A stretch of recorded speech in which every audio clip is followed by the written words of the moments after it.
Good morning and welcome. I'm Fred Kemp, President and CEO of the Atlantic Council. It's such a pleasure to invite you to this very important conference, Disrupting Defense, Dynamic Security in the Age of Technologies, for a couple of reasons.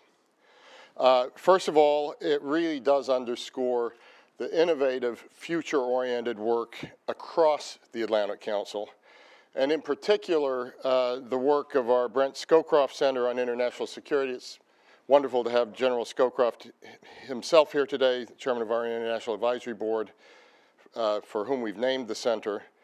And I really want to tip my hat to Barry Pavel, who's put together really an incredible center, and his entire team, and today particularly Alex Ward, who's worked so closely with Barry in standing up this conference. We developed this with a clear purpose to help the United States, along with allies and partners, figure out how to navigate, harness, and leverage global change to their advantage. We already see today how these changes are shaping and disrupting our world. For example, individual empowerment, we've talked a lot about, led to uprisings in Tahrir Square and Maidan, which led to Arab awakening and current events in Ukraine. The rise of global middle class, we're seeing with ripples all over the place from China to Venezuela. The diffusion of power from states to super-empowered individuals and non-state actors have placed new actors like Edward Snowden, Al-Qaeda on the same playing field in the Westphalian system as nation states, leading to our Westphalian plus world. If Assad in Syria and Putin in Russia have shown us anything, it's that the old world that we're accustomed to is not necessarily going away, but this new world is being superimposed upon it. And in many cases, some of these players in the old world are using new world strategies to position themselves. And we'll talk some about that. New technologies, 3D printing, 4D printing, biotechnologies, robotics, advanced algorithms, unmanned aircraft are changing the way we live. And they're also changing today's conference. So during the break, you can go to the boardroom just beyond this room where we'll have a demonstration of drones. They'll be flying around that boardroom, and 3D printing. And we thank the Coast Guard for the 3D printing, which is for MakerBot. And then Mark Rubin of Pop Motion has brought a few of his own personal drones for us to play with and be photographed next to. Some places you can get photographed next to, a cutout of some famous politician. Here you can get it next to a drone. The crisis in Ukraine is proving a critical case study for what the future of conflict could look like, but it's going to be very different in different situations. We've had some conversations here where one's even talking about whether we're seeing a new Russian military doctrine. Certainly the incursion in Ukraine shows that old geopolitical paradigms no longer hold. Using unconventional methods, special ops, psychological operations, information operations, Putin has effectively seized control of Crimea and moving on to the eastern part of a once sovereign state. An effective response from the West, therefore, to these sorts of things can't include the normal conventional measures.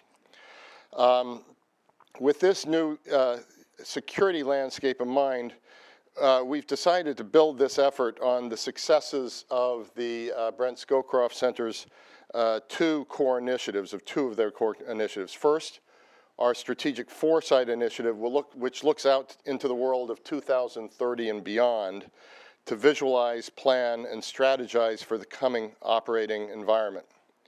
Second, our Emerging Defense Challenges practice, which, thanks to the generosity of George London, and we're delighted to see the Vice Chair of the Scowcroft Center, George, here today, focuses on the security challenges and opportunities facing the Atlantic community and the world that arise at the interface of defense ministries and industries. It also looks at strategy making, providing constructive solutions in dealing for this world through both of these. We're very grateful to our strategic partners for this conference. Northrop Grumman believes in this endeavor as much as we do. We've joined forces in exploring and addressing these problems. Further underscores Northrop's impressive engagement in these crucial issues facing our nation and the world, particularly regarding the future and how to shape the future. I want to thank Stan Szymborski for the work that we've been able to do with Northrop. We have a great lineup for you today that will dig deep into these questions. I'll turn over very soon to General Scowcroft, who will introduce General Martin Dempsey, Chairman of the Joint Chiefs of Staff, who will provide keynote remarks on planning for a dynamic world, where he will discuss how the military should plan for the coming environment. General Dempsey, it's such a great honor for us to have you with us here today. Thank you.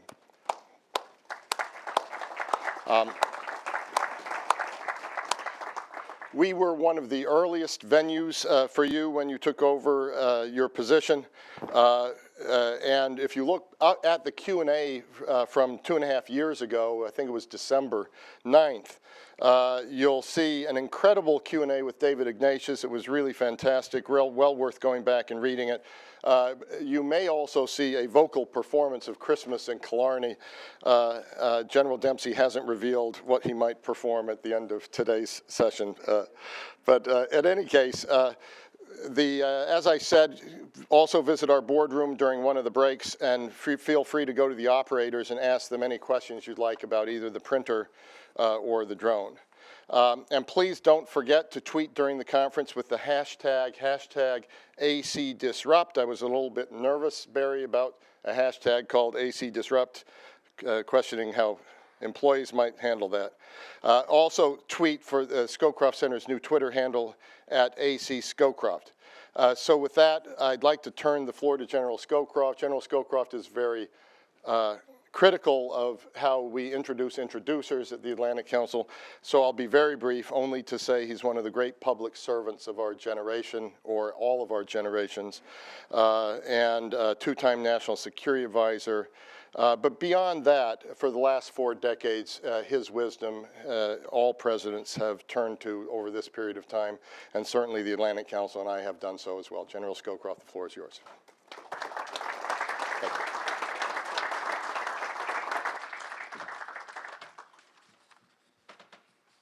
Thank you, Fred, for that warm introduction and for inviting me here to introduce a proven leader, an outstanding soldier, an excellent tenor.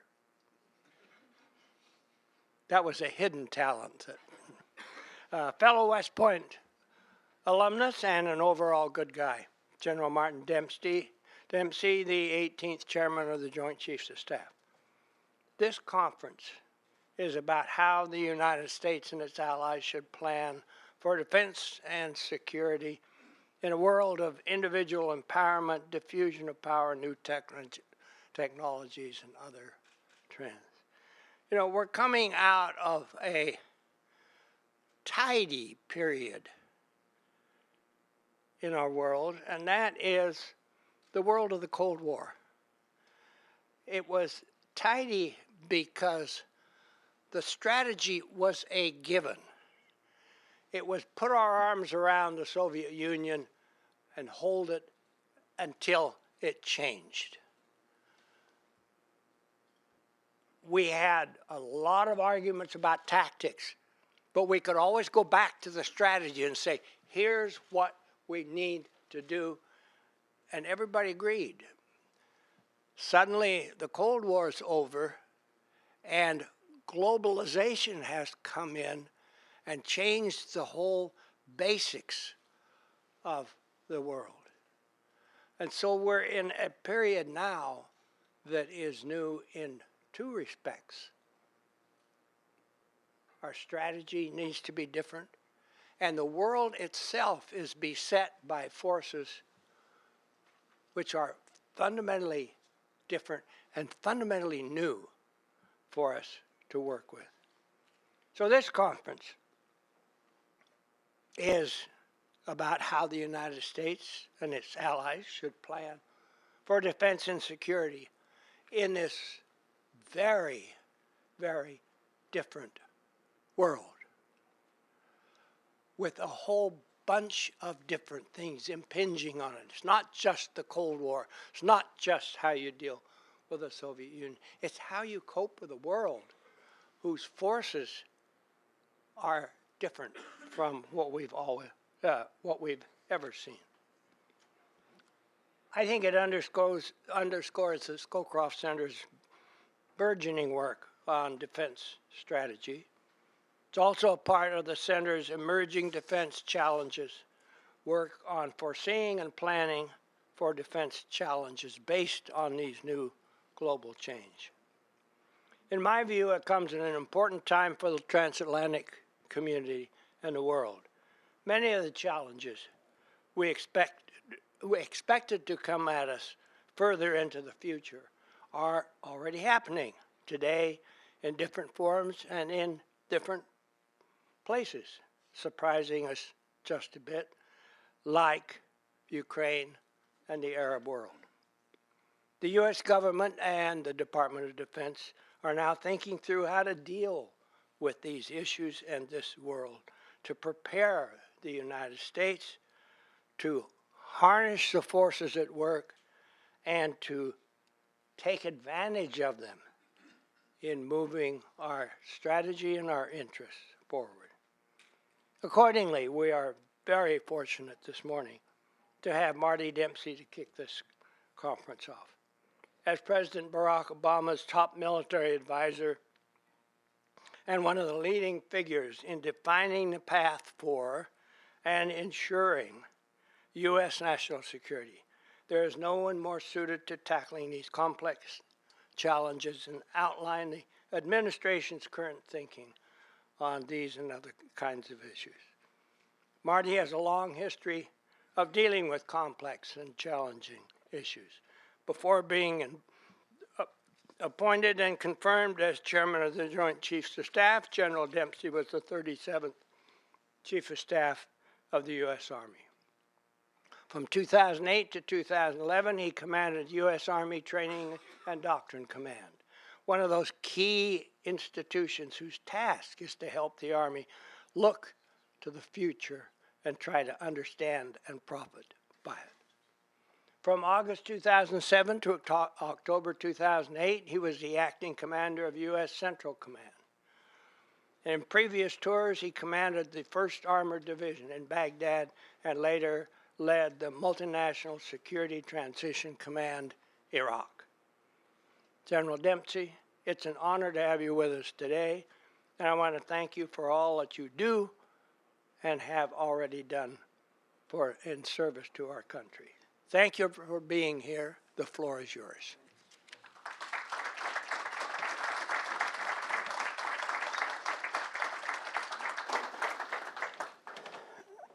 General Scowcroft and Fred, it's good to be back. This is, I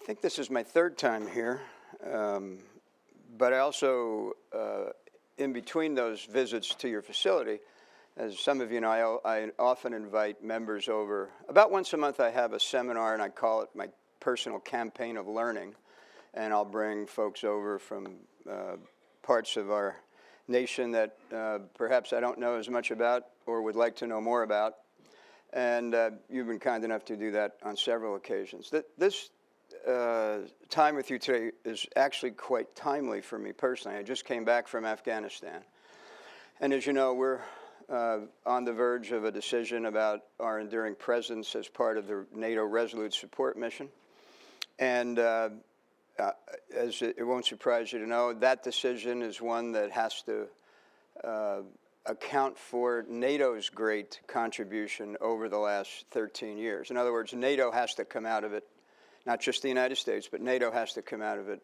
feeling as though the contribution was meaningful and will be enduring. This week I've got my Chinese counterpart here. I'll meet him this evening at National Defense University, a wonderful setting to greet him. And then tomorrow we'll spend the day together. Next week I go to Brussels to meet with my NATO Chiefs of Defense counterpart, and the week after that to Shangri-La, with a stop in the Emirates on the way and a stop in the Kingdom of Saudi Arabia on the way back. So this event today is kind of sandwiched, if you will, inside of some pretty important moments for me as chairman. Just to establish the expectations, I'm not going to sing today. So if you're here for that, I'll give you a moment to depart the room. Although if I were going to sing today, after that introduction from General Scowcroft, it would probably be Sinatra's My Way. Although I will say that the longer I'm in this job, it feels like I should sing a different kind of song, maybe something like, I'm not as good as I once was, but I'm as good once as I ever was. That, by the way, is a country western song. If you've never gone to YouTube, it's worth looking at. This day in history, in 1955, the Soviet Union and 7 communist bloc countries signed the Warsaw Pact. You can't make it up. I mean, you can't make up the fact that these days in history actually become quite meaningful as you look back at them. And those countries, of course, were Albania, Bulgaria, the Czech Republic, the German Democratic Republic, Hungary, Poland, and Romania. And you recall those days. I don't recall them all that well. I was 3 years old. But I recall the aftermath and what it did to us as a nation and a military to have this standoff, if you will, and that which we now call the Cold War. 20 years later, actually, so 1975 is when I reported to my first unit in the United States Army, the 2nd Armored Cavalry Regiment. And my responsibility was to patrol the Czech border on behalf of NATO and look across and see, to the extent we could in those days, what the Warsaw Pact was up to. Interestingly, in one of my first conversations with my Russian counterpart as the Ukraine crisis evolved, in that conversation, I said, his name is Valery Gerasimov, I said, Valery, you're not suggesting here that we should end our careers the way we began it. And we shared a light moment, but a profound moment, because those days in 1975, although frankly they were a lot clearer if you were a serving military officer, your responsibilities were much clearer. And the way, as the general described, the way you actually built the force and organized it, trained it, equipped it, and prepared doctrine for its employment was actually a lot clearer then than it is today. I'm not pining to go back to that kind of clarity, but it is interesting as I look at my career now 40 years in and compare it to how I started it. 15 years after that, 1989 to 1981, the Cold War was ending. I deployed to Desert Shield and Desert Storm. And we saw what I think was the culmination of about 20 years of effort to create a military that could, with remarkable skill and success, deal with state-on-state conflict. And we did, as you well know. And then 15 years after that, I found myself in Baghdad, 2003, 2004, commanding one of those armored divisions that had been in Desert Storm, but now the responsibilities were far different.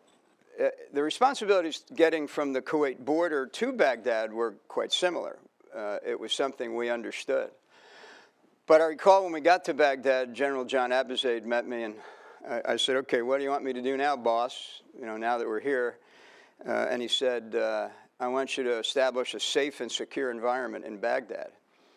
And I said, I don't have any idea what that means, General. And he said, I know you don't, neither do I, but we'll figure it out together. And figure it out we did. And that exquisite Cold War tank division eventually adapted to become capable of literally seeking to provide safety and security to a city of, at that time, 7 million, with all of the underlying tensions that became manifest pretty quickly. So when I talk, and here we are, we're not yet 15 years hence, but we're 13 years beyond those days, beyond 2001. And when I talk about security today, I describe it, it's a little mnemonic device I use for myself, but I'll share it with you, 2, 2, 2, and 1, and I've spoken about this recently. Most of the time, people don't give you time to actually answer a question about strategy, to be honest. And so you end up trying to find a way to leave an impression about strategy. And that's why I've come up with this 2, 2, 2, and 1.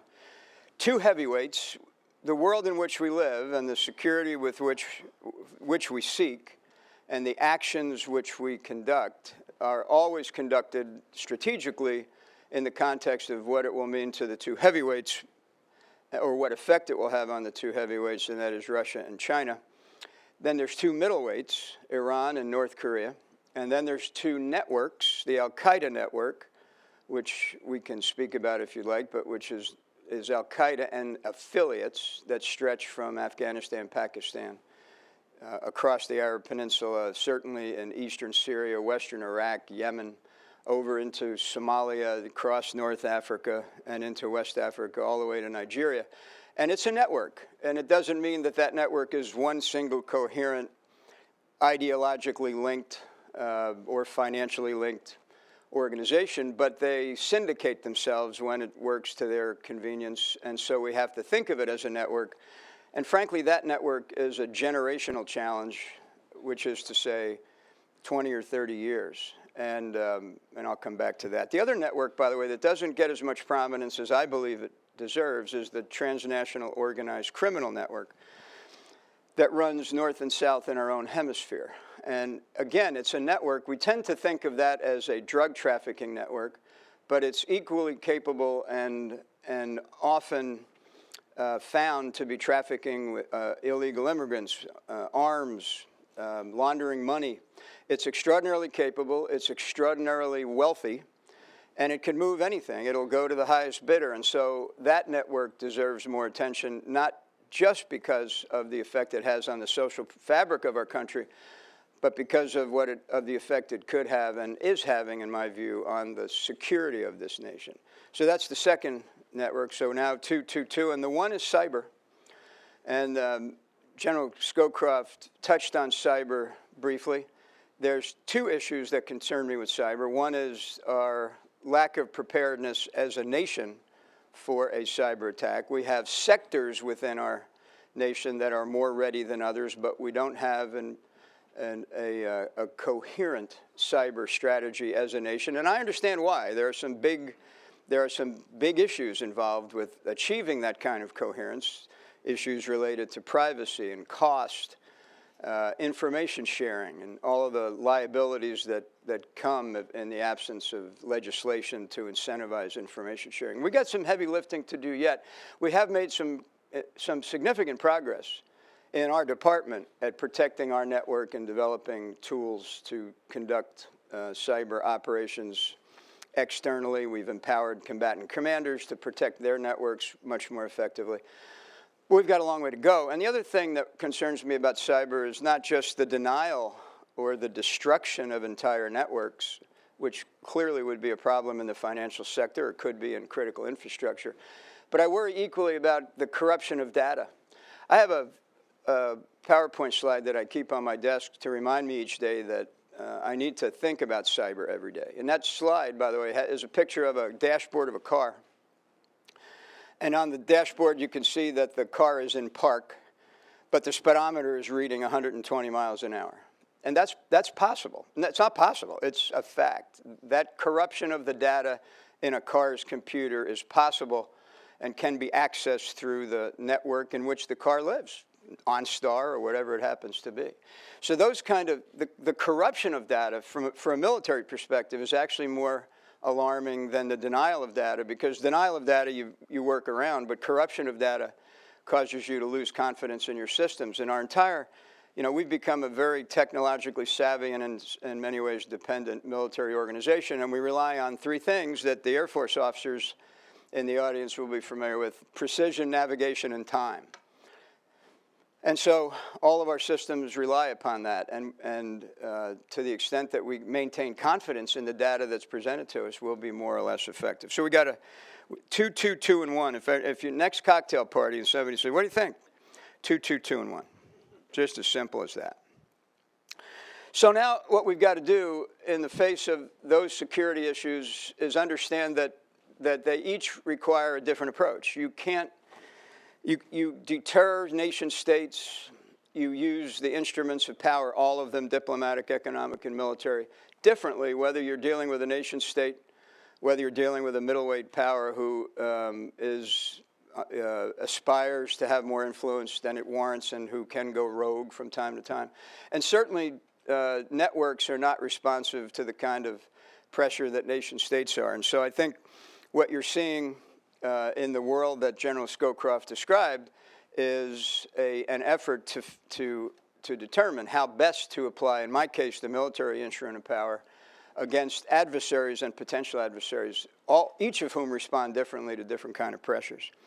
Our joint force is agile, it's adaptable. Some of you have heard me testify, it embraces change. It's actually eager for change. It may not always seem that way, but it is. But what it isn't eager to accept is uncertainty, and we've got a little bit too much uncertainty in our budget condition right now. Not a little bit too much uncertainty. We've got significant uncertainty. But nevertheless, we're becoming. There's two words that you've probably seen in our documents, whether it's the Strategic Defense Guidance or the QDR or the Chairman's Risk Assessment, which is an annual document. But the two words are agility and innovation, and we're challenging ourselves to see just how agile we are. And if we're not as agile as we need to be, what are we going to do about it? In fact, the Secretary of Defense convened an offsite, if you will. It happened to be at National Defense University, and brought in the combatant commanders last week. And we literally spent the entire day challenging ourselves on the issue of agility. And we're going to do the same thing soon on the issue of innovation, and then we'll see where those seminars take us. So let me end where I began, which is NATO. As I mentioned, we'll go next week to the NATO CHODS conference, as we call it, and that's a lead up to the summit in Wales in September. But NATO is in a critical crossroads, if you will, given the aggressiveness of Russia. So its eastern flank must be reconsidered. But I'll also tell you that my personal advice to my fellow CHODs in NATO is that the southern flank of NATO deserves far more attention than it currently receives from NATO. Essentially, NATO leaves the southern flank to the southern nations, to the Portuguese, the Spaniards, the Italians, and the Greeks. And yet, the issues that are emanating into the NATO southern flank from the Middle East and North Africa could quite profoundly change life inside of Europe, not only Southern Europe, but well into Central and Northern Europe. So that's the conversation I'll be having with my NATO counterparts, and that's my opening remarks and a glimpse into what keeps me up at night these days. Thanks very much.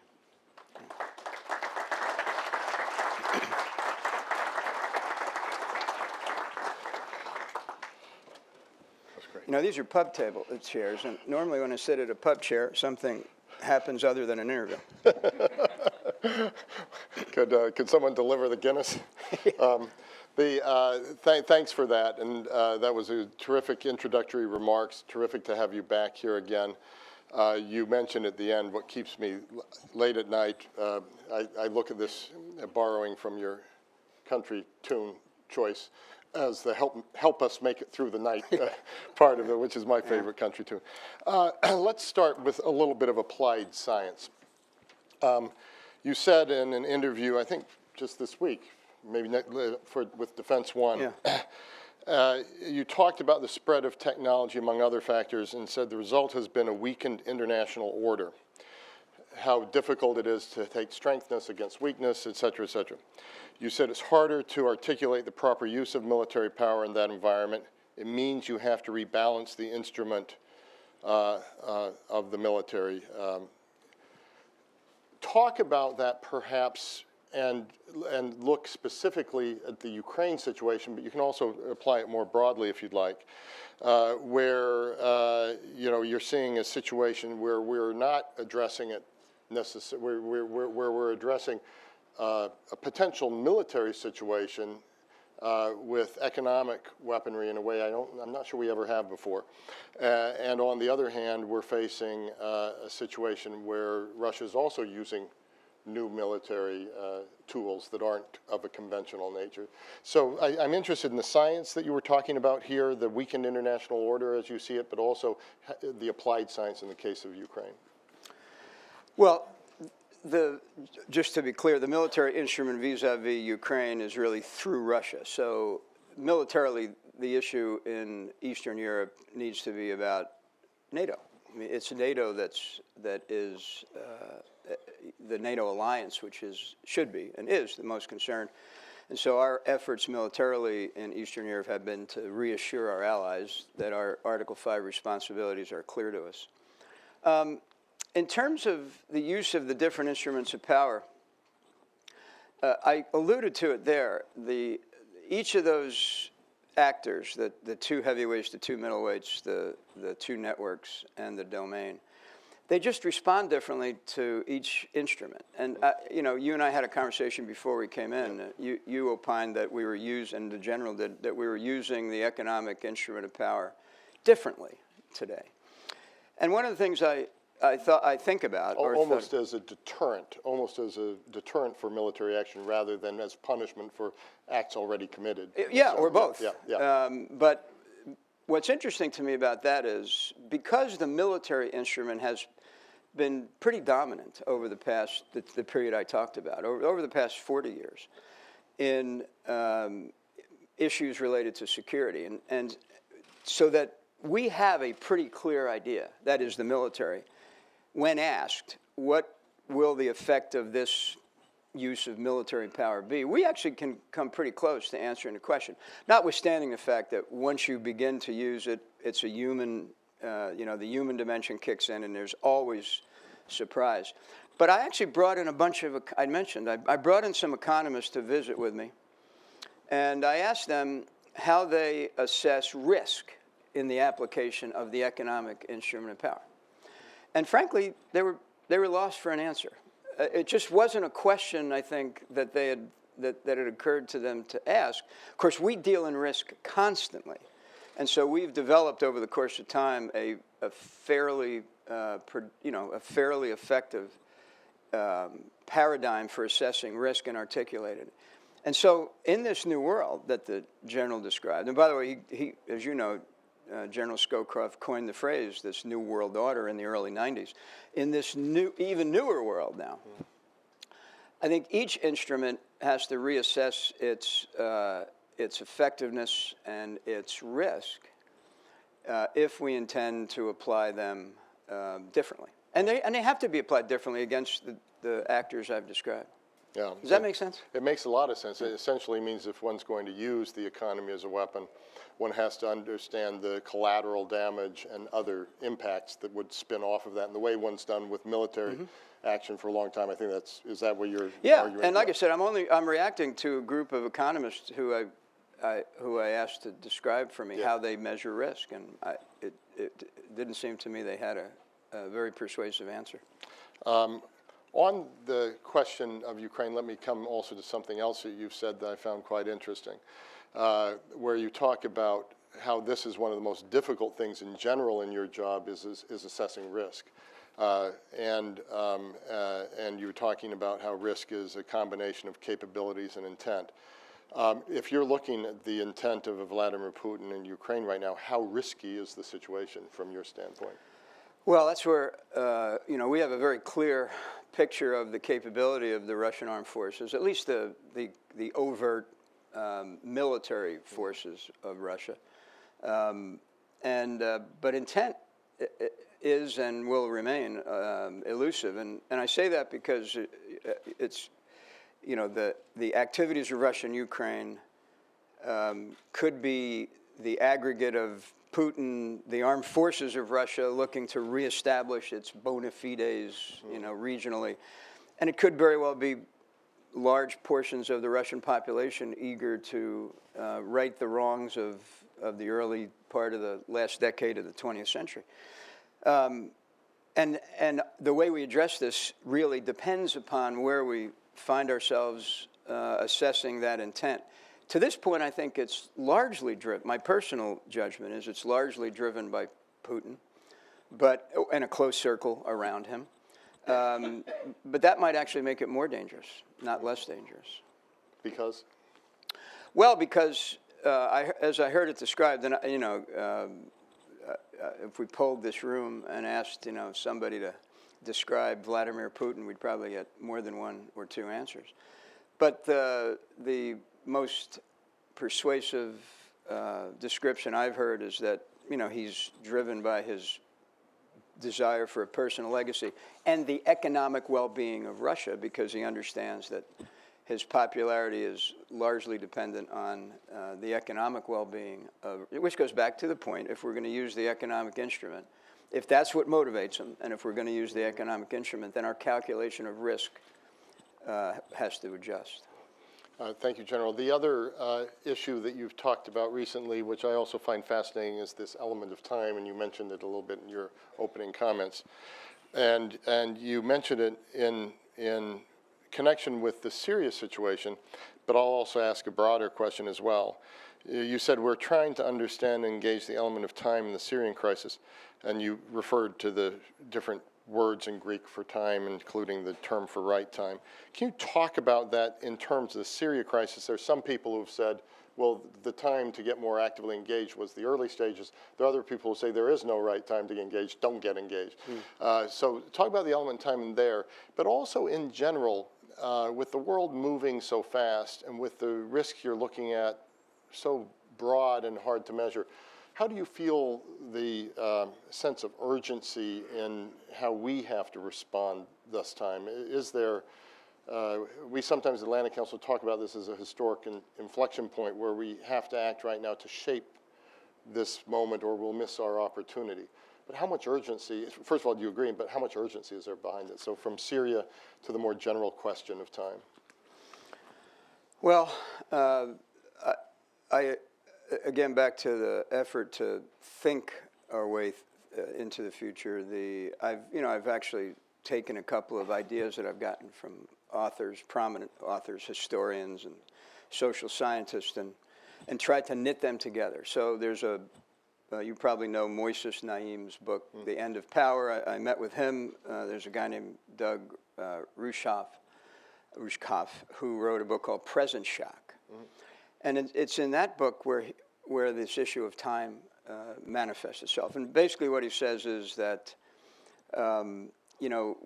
we've been seduced by the idea that the more options you have, the better off you are. But what he posits in the book is that can actually be paralyzing. That the more options you have, actually, the more difficult it is to make a decision. He actually uses, for the record, in case my wife is watching, I've never speed dated, but he uses the example of speed dating, where if there's 20 potential partners in the room, you're probably walking out without a date. But if there's 6, you're probably going to get a date because you're kind of overwhelmed by the options, and it tends to paralyze you. And so I took that idea of how to think about time, and I matched it with Moises Naim's thesis in The End of Power, which is that most of the order that has heretofore provided our sense of order and well-being is diffused. The structures, he talks about the church, whatever church, that the power of the center is diffused. The economic corporations, it's all this, everything is moving to the edge, and you can see and hear and listen to the edge or the street because, there it is, right? We're tweeting about this conference, so, you got this constant, if you have a BlackBerry and it buzzes, you're dying to know what's on there, aren't you? Really? You'll be polite enough probably not to look right now, but you're dying to know what's coming in on your BlackBerry. And so you've got this pervasive weakness, and you've got this overwhelming number of options, and it can be quite paralyzing. The answer, I think, is, this goes back to probably, General, when you were the National Security Advisor. We talked for many, many, many years about we really need to prioritize our interests. We got to prioritize our interests. We got to prioritize it. But we really never had to prioritize our interests because we had the capability and the capacity, and the number of threats to our interests were actually quite finite. There's nothing finite.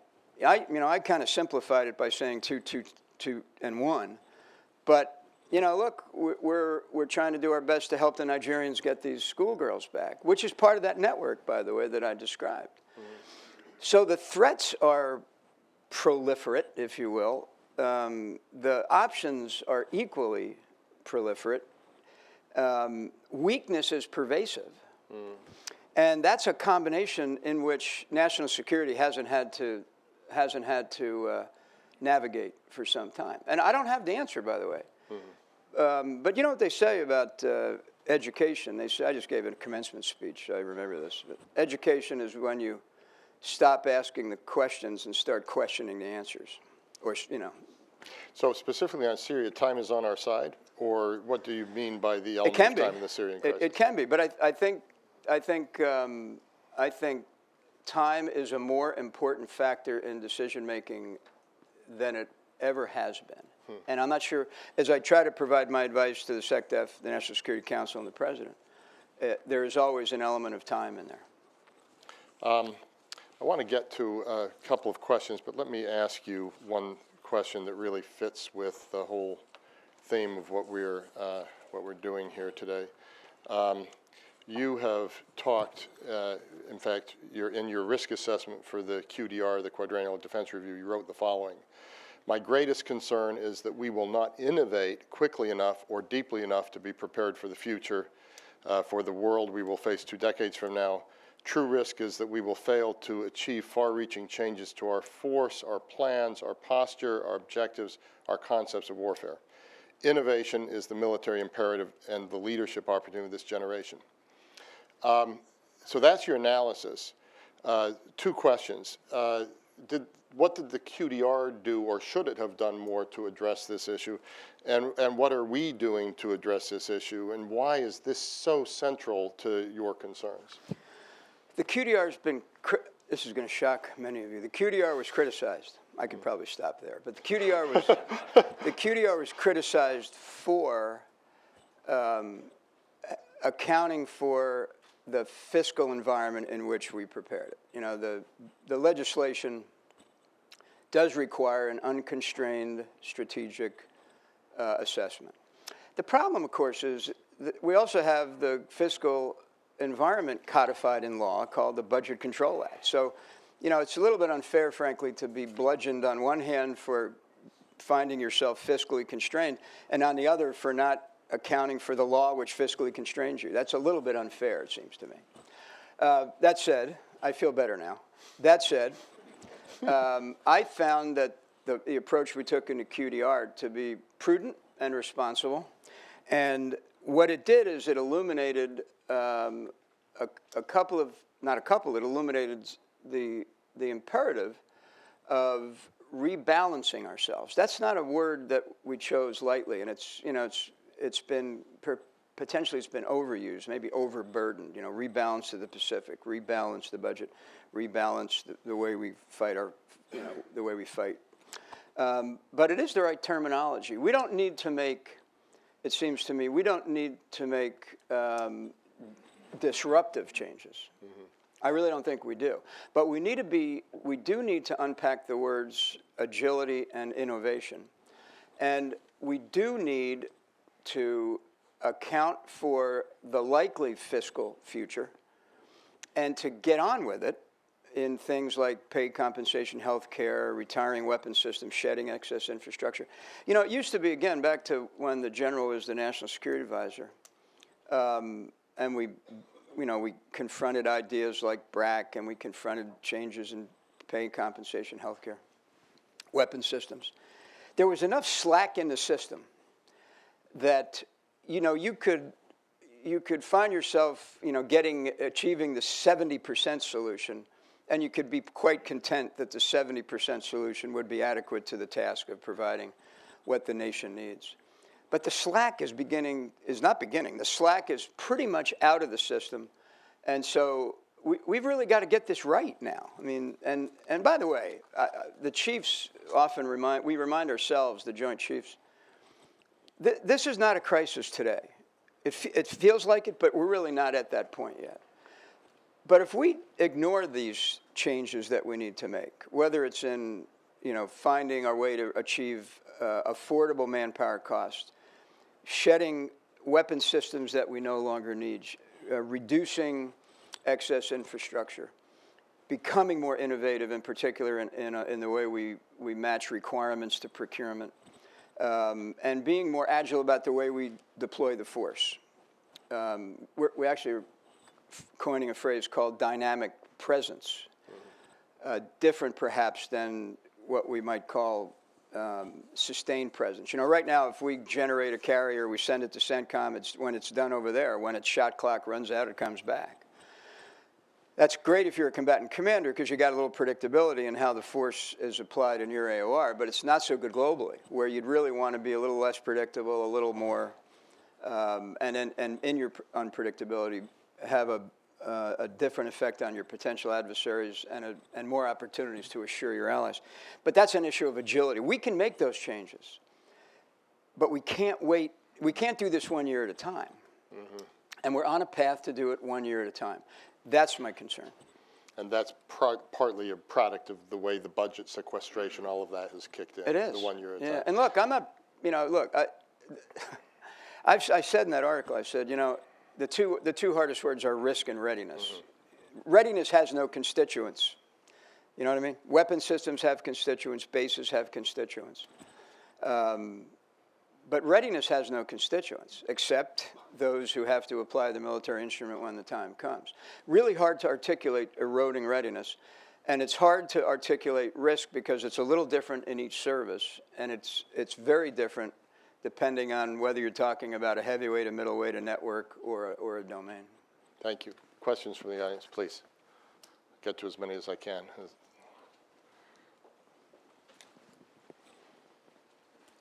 And please identify yourself. Yes, General Randall Fort with Raytheon. A quick observation. If you want to understand risk, don't talk to economists. You should go to financial firms, investment bank, commercial banks. They measure risk quite exquisitely and in great detail, and they might be able to help you with that issue.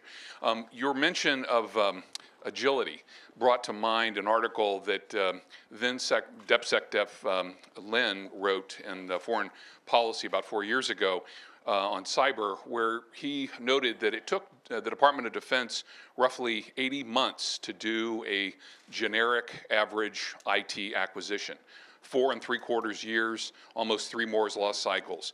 So as you look at agility, how much are you going to be hostage to or victim of the defense acquisition process in order to get the tools and the technologies you're going to need to be able to actually enable that agility that you desire? No, that's the right question. By the way, when we looked at agility at this offsite I mentioned, we looked at agility in decision making. We looked at agility in managing the force. And even within that, we looked at our agility in crisis situations versus our agility in routine day-to-day operations. And we actually concluded that we're doing pretty well in a couple of those, not so well in others. And a couple of the places where we're not doing well enough are in management, decision-making in day-to-day. When we're in a crisis, we spring into action. And we generally have the authorities we need, and off we go. It's actually in the day-to-day operations of trying to deter and assure and be prepared to defeat if necessary, where we're not as agile as we need to be, either in our decision-making or in our management of the force, and I would say the same thing about in our acquisition systems. When there's a crisis, for example, we need to get mine-resistant, ambush-protected vehicles to Iraq and Afghanistan. It happens rapidly, in the true sense of the word. When we talk about a platform 7 years in the future, it's not so rapid and it's not so effective. On that, you talked also about dynamic presence, which fits together with this. We've been talking here at the Scowcroft Center, the Council, about dynamic security. And there we're saying, this post-World War II focus on stability as our sole strategic goal or our overriding strategic goal, in a way has to go out the window because that's not the world we live in. It's a disruptive world. And so we have to do dynamic security that harnesses all the factors and changes.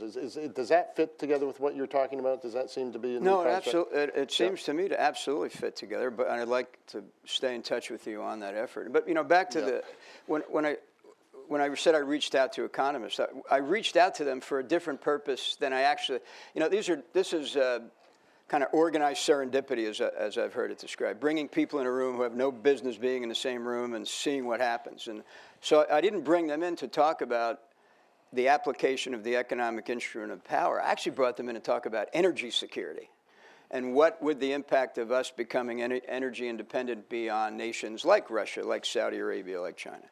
But the conversation actually migrated because they were interested in understanding how we assess risk, because they were concerned that they didn't understand how to assess risk. So it's in that context that I make the comment that if we're going to use the instruments of power differently in the future, which we are, and we should, I think we have to recalculate our risk models. Very interesting. We're talking about LNG instead of SS-20s, but Yeah. Please. Yeah. Thank you very much. Leandra Bernstein with RIA Novosti. I heard you quoted once saying the pulse of an Irishman ever beats quicker when war is the story and love is the theme. I'd like to ask you about the former. Yeah. First, what do you think is the best case and worst case scenario in dealing with Russia, taking into account the multiple sources of power that we have in that relationship? And then also, 2016 is coming up. What would you think about a general, not necessarily you, but a general becoming the President of the United States one more time? I didn't even know he was running, for Christ's sake. Within the Russia question, can you also deal, as you're answering that question, with what you're seeing in terms of Russian capabilities? We're hearing quite a bit that there's some surprise of how quickly the Russian military is modernized and developed. Yeah, I don't, so let me answer the question about worst case, best case. I mean, really the only way to put a value judgment on best case, worst case is, what do we think, how should this come out? The way it should come out is we shouldn't find ourselves back in a Cold War with Russia. I mean, we actually have an equal number and maybe a greater number of issues on which we collaborate with them, cooperate often, but collaborate more often. Whether it's the future of the Arctic or counter-narcotics or counter-piracy or... Space? Yeah, space. We're competitive, but we're collaborative at the same time. And I think that the best case would be we would continue to be able to find common ground where common ground exists, and notwithstanding the fact that we think their activities in Eastern European are extraordinarily unsettling. And you know why. I mean, there's ethnic enclaves scattered throughout Eastern Europe, and if one nation decides that it will deal with these things on its own terms, and including the use of military force, that is a serious step, and probably a step that does take us back more toward the Cold War than away from it. You asked Capabilities. Yeah, so... Special ops, information ops, the whole thing. Yeah, my previous counterpart, a general named Makarov, came to me a couple of years ago and said, here's our plan to reform the Russian military. And they're on plan. It's smaller. They're trying to make it more professional. They're trying to increase its technological capabilities. They are putting more emphasis on their strategic forces than we are.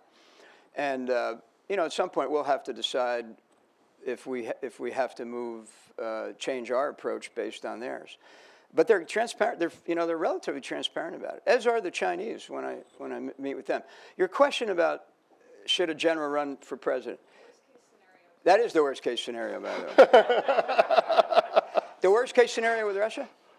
Oh, back to the Cold War, and and we've got to deploy forces into the Baltics and Poland, and because those nations feel themselves to be threatened. Yeah.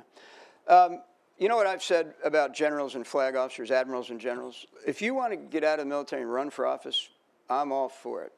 But don't get out of the military, and this is a bit controversial, I got it. Don't get out of the military and become a political figure by throwing your support behind a particular candidate. I find that look, if somebody asks me when I retire to support them in a political campaign, do you think they're asking Marty Dempsey or are they asking General Dempsey? I am a general for life, and I should remain true to our professional ethos, which is to be apolitical for life, unless I run. And by the way, You heard Bob Gates. You're not announcing it. Yeah, no, I'm not announcing it. But I still have some laps to run in this race. But run, yes, and may the best man or woman win. But use the title to advocate a particular political position. No.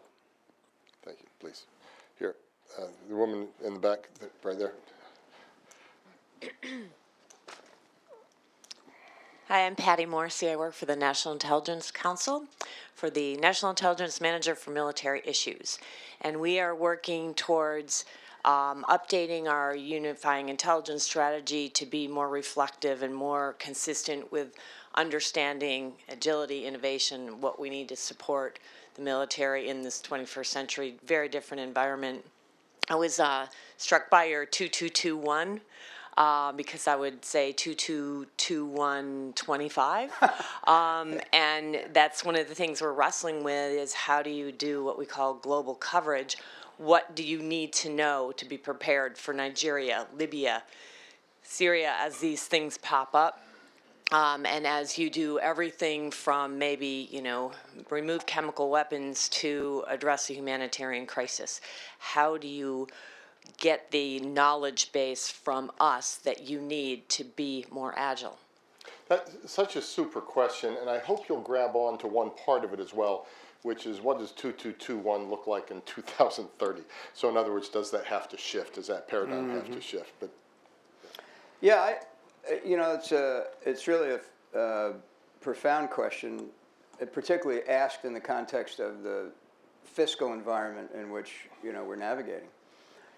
Because there is this insatiable appetite, actually, for intelligence and information, and generally, my assessment, when I have conversations with Director Clapper and Director Brennan, I think the intelligence community does an exceptional job of providing the indications and warnings we need, but there's just no way to satiate that insatiable appetite. It's not possible, and in particular, given the what we see in terms of the defense budget.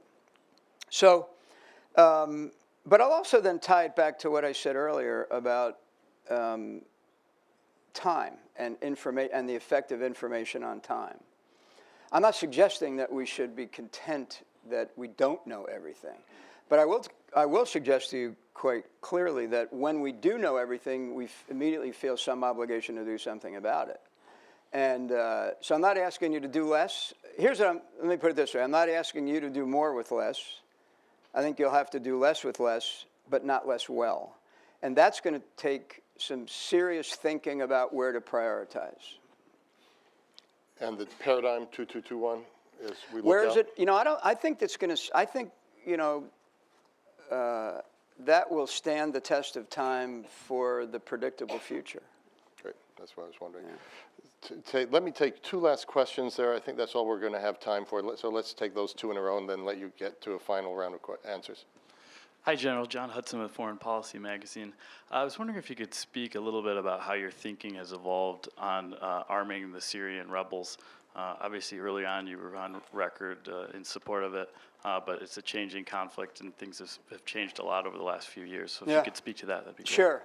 Let me do it, and let me speak about it in these terms. When we look to the future and seek to determine how this will end, at some point, the Syrian opposition will need a few things. It will need a governance structure that can effectively provide good services and security to the population, or it'll quickly fail. Whoever it is will fail almost immediately. Secondly, they will need some force capable of holding ground, both for humanitarian purposes, as a platform for further activity against the regime, and by the way, for counter-terror activity as that threat continues to grow. And so, when I speak about what I think Syria needs, I describe it in those terms. They need a They need the force they have now, which is trying to protect local villages and try to harass the regime and level the playing field. They need something that eventually will be able to hold ground. And they need a counter-terror capability, all of which is responsive to Syrians. And we're not on a path currently to provide that. And so, you know, as we look to the future, I think that's the conversation we need to have. Not, by the way, not unilaterally. I mean, I think that's a conversation we need to have regionally, because this, by the way, this issue is not Syria. It's Beirut to Damascus to Baghdad. But their argument, of course, is if I can't take care of the Air Force and what's hitting me on the ground, I can't do any of those things you say we should do. Yeah, that is their argument. That's their argument. Right. Yeah. Yeah. Which you don't necessarily agree with. No, I don't. Yeah. I mean, look, if Assad took his family and all of his cronies and departed Syria today, how does that country, how does it articulate itself? I mean, I've heard it described as a succession of conflicts. You have the conflict that currently exists, then there'll be the second conflict, which is kind of an internal conflict, and then there'll be the third conflict against the terrorist organizations that are growing there. That's probably right. Yeah.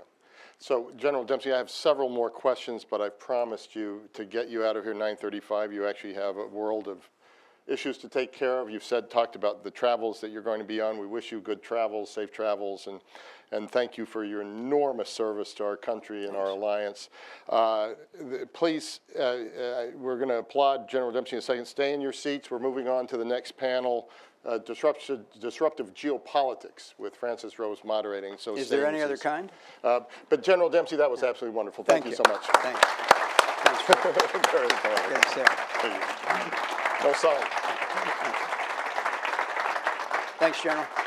Good to see you as always. Yeah.